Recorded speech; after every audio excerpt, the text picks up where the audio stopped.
शीतला माता की पावन सत्य कथा। एक बार शीतला माता ने सोचा कि चलो आज देखूं कि धरती पर मेरी पूजा कौन करता है, कौन मुझे मानता है। यही सोचकर शीतला माता धरती पर राजस्थान के डुंगरी गांव में आई और देखा कि इस गांव में मेरा मंदिर भी नहीं है, ना मेरी पूजा है। माता शीतला गांव की गलियों में घूम रही थी। तभी एक मकान के ऊपर से किसी ने चावल का उबला पानी नीचे फेंका, जिससे शीतला माता के शरीर में छाले फफोले पड़ गए। शीतला माता के पूरे शरीर में जलन होने लगी। शीतला माता गांव में इधर उधर भाग भाग के चिल्लाने लगी, अरे मैं जल गई, अरे मैं जल गई, मेरा शरीर तप रहा है, जल रहा है, कोई मेरी मदद करो। लेकिन उस गांव में किसी ने शीतला माता की मदद नहीं की। तभी अपने घर के बाहर एक कुम्हारिन महिला बैठी थी। उस कुम्हारिन ने देखा कि अरे ये बूढ़ी माई तो बहुत जल गई, इसके पूरे शरीर में छाले फफोले पड़ गए हैं, यह तपन सहन नहीं कर पा रही हैं।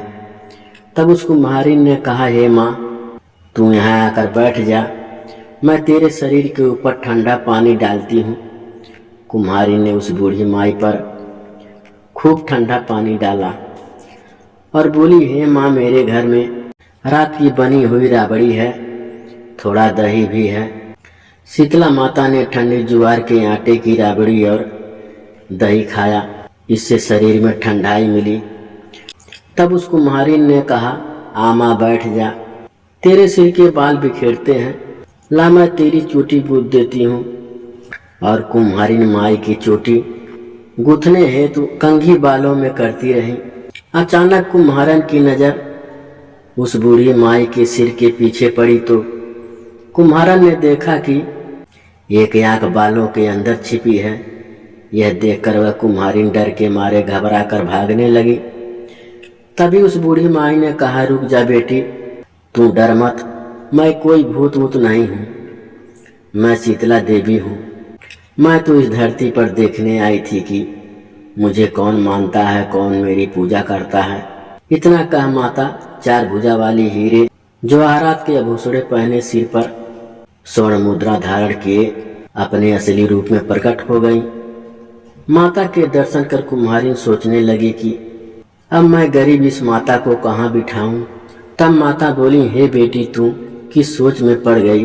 तब उस कुम्हारिन ने हाथ जोड़कर आंखों में आंसू बहते हुए कहा, माँ, मेरे घर में तो चारों तरफ दरिद्रता बिखरी हुई है, मैं आपको कहाँ बैठाऊं।